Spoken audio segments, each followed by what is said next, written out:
So I'm asking that if he's selectively interventional, then that means that he is not omniscient or omnipotent, right? So it simply means that he picks on the very little things that he can solve, because it's virtually obvious that the things that he has solved that we term as miracles and people give us testimonies, then these things are just limited to very, very, I don't want to use the word minor, but I think when you look at the description of, the gods, and then the miracles that they actually intervene in, and then the ones that they fail to intervene in, then, you can call them minor compared to the description of the mightiness of these gods. So if they intervene in these minor things and leave the major things, then it means that they are not almighty, right? So it means that they are not omniscient, omnipotent, they are not almighty.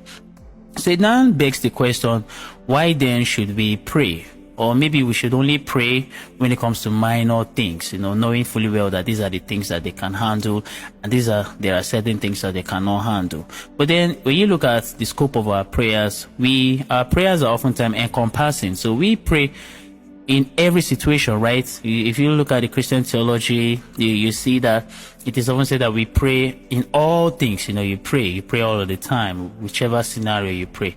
And it makes me just wonder why we should really be praying.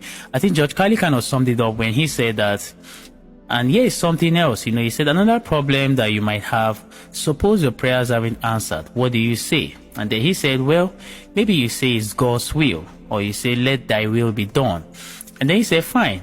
So if it's God's will, then he's going to do what he wants anyway, right? So why the fuck bother praying in the first place? Seems like it's a big waste of time, because couldn't you just keep the praying part and just go right to his will? Like, it sounds very, very confusing if you understand what he means.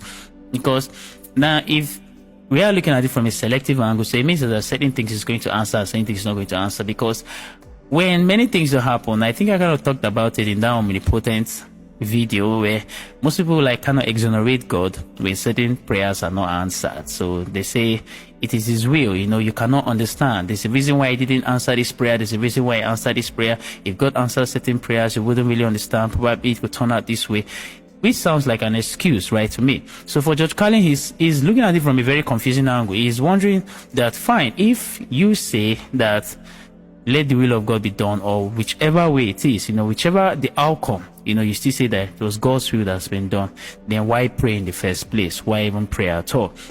Which is the question I'm just asking. Why do we really need to even pray at all? I'm trying to establish a fact, which is, if you observe